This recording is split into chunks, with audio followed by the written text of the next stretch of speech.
Hi all, welcome to learn with Dilip Matthew. आज हम एक न्यू टॉपिक स्टार्ट करेंगे, वो है direct and indirect speech. English grammar में one of the toughest topic माना जाता है कि ये जो डायरेक्ट एंड इनडायरेक्ट।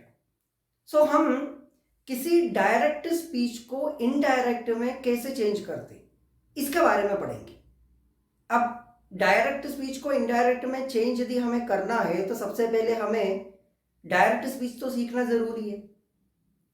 हमने तो अभी तक कोई डायरेक्ट स्पीच तो सीखा ही नहीं, लेकिन टेंशन लेने की जरूरत नहीं है, हम ऑलरेडी सीख चुके हैं। सो देखते हैं डायरेक्ट स्पीच क्या है और इनडायरेक्ट स्पीच क्या है। स्टार्ट होने से पहले मैं आप सभी को एक रिक्वेस्ट करता हूं, जितने भी स्टूडेंट्स इस वीडियो को देख रहे हैं, जरूर ये तो केवल और केवल फर्स्ट पार्ट है, इसका आने वाले जो पार्ट्स है वो भी जरूर देख लीजिए, क्योंकि एग्जाम्स पास में हैं तो आप लोगों के लिए बहुत हेल्पफुल होगा ये जो डायरेक्ट एंड इनडायरेक्ट स्पीच के जो टॉपिक्स के ऊपर जितने भी वीडियोस है वो। सो हम स्टार्ट करते हैं, डायरेक्ट स्पीच क्या है और इनडायरेक्ट स्पीच क्या है। डायरेक्ट स्पीच को हम ये कहते हैं the actual words of the speaker. Simple तरीके से मैं समझा दूंगा, एक एग्जाम्पल अपन देख लेंगे। वो ये है, Ravi said she is going to market. Ravi ने कहा वह बाजार जा रही है, वो मार्केट जा रही है। ठीक है, ये है डायरेक्ट स्पीच। मतलब किसी व्यक्ति ने यदि कुछ कहा, वो हम सेम टू सेम तरीके से यदि अपन यूज करते उसको हम लोग क्या बोलते, डायरेक्ट स्पीच बोलते। अब अपन देखते हैं इनडायरेक्ट स्पीच, तब आपको डायरेक्ट स्पीच और अच्छे से समझ में आ जाएंगे। इनडायरेक्ट स्पीच क्या है, किसी ने कुछ कहा और वो किसी दूसरे व्यक्ति ने सुना और उसके बाद वो व्यक्ति किसी तीसरे व्यक्ति को क्या है, ये सेम सेंटेंस जो बताने का जो तरीका है वो है क्या है, इनडायरेक्ट स्पीच। मतलब डायरेक्ट स्पीच में क्या था, रवि ने कहा वह बाजार जा रही है। अब ये बात दूसरे किसी व्यक्ति ने सुन के तीसरे व्यक्ति को कैसे बोलेंगे, रवि ने कहा कि वह क्या है, मार्केट जा रही है या बाजार जा रही है। ठीक है, ये है डायरेक्ट और इनडायरेक्ट स्पीच का डिफरेंस। सो आशा करता हूं कि डायरेक्ट और इनडायरेक्ट स्पीच एक्चुअली बेसिक में क्या है ये आपको अभी तक समझ में आ गए होंगे।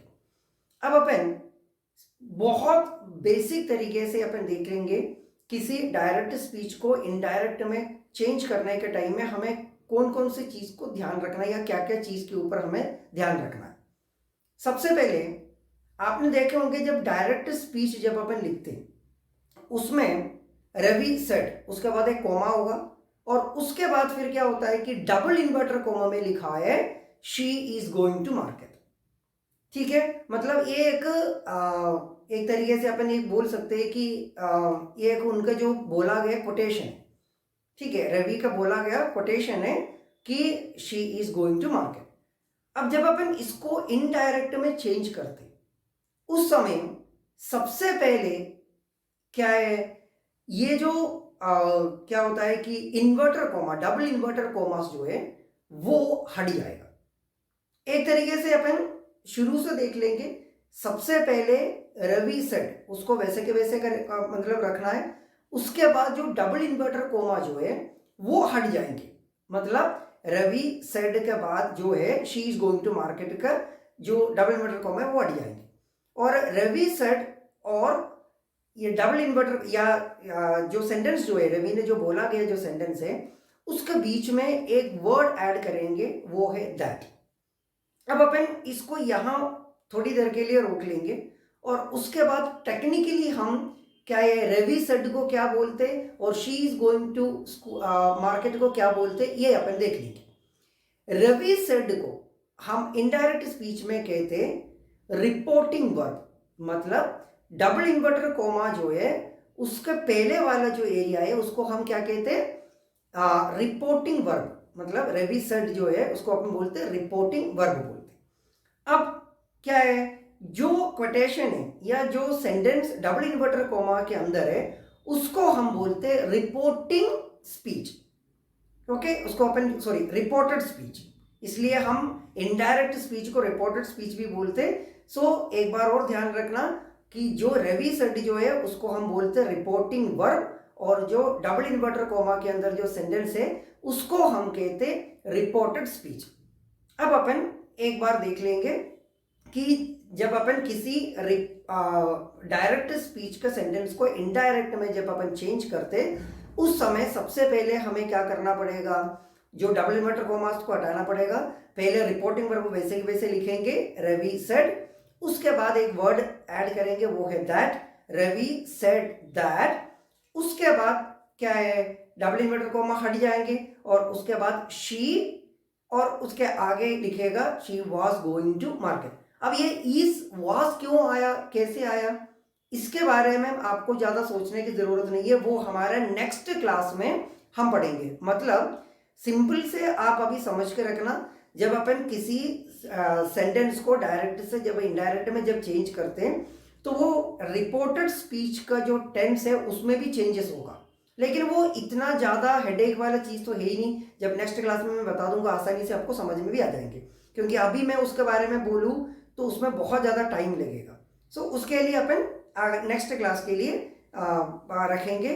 और हम क्या होता है कि अब अपन सिर्फ 2 रूल, इनडायरेक्ट स्पीच का सिर्फ 2 रूल्स अपन पढ़ेंगे और उसके बाद अपन इस वीडियो को खत्म कर देंगे, ठीक है।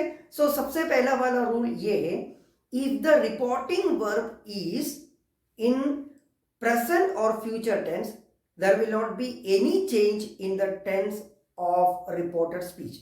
इसका मतलब ये है कि रिपोर्टिंग वर्ब जो है, रिपोर्टिंग वर्ब यदि प्रेजेंट टेंस या फ्यूचर टेंस में हो तो रिपोर्टेड स्पीच जो है, जो डबल इन्वर्टर कोमा में जो सेंटेंस है उसके अंदर की टेंस में कोई चेंजेस नहीं आएंगे। एक एग्जांपल देख लेंगे, रिया सेज आई एम प्रिटी, है ना, रिया कहती है कि मैं सुंदर हूं, ठीक है।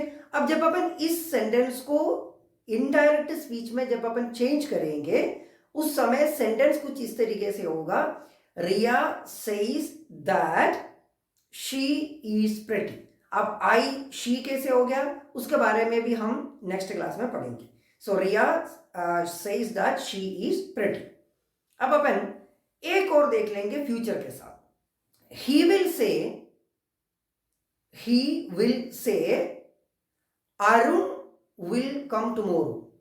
Okay, Arun will come tomorrow को अपन हटा देंगे कि अरुण इज कमिंग, ठीक है। इसी तरीके से अपन लिख लेंगे, है ना। सो he will say Arun is coming, सो क्या आएगा, he will say that Arun is coming.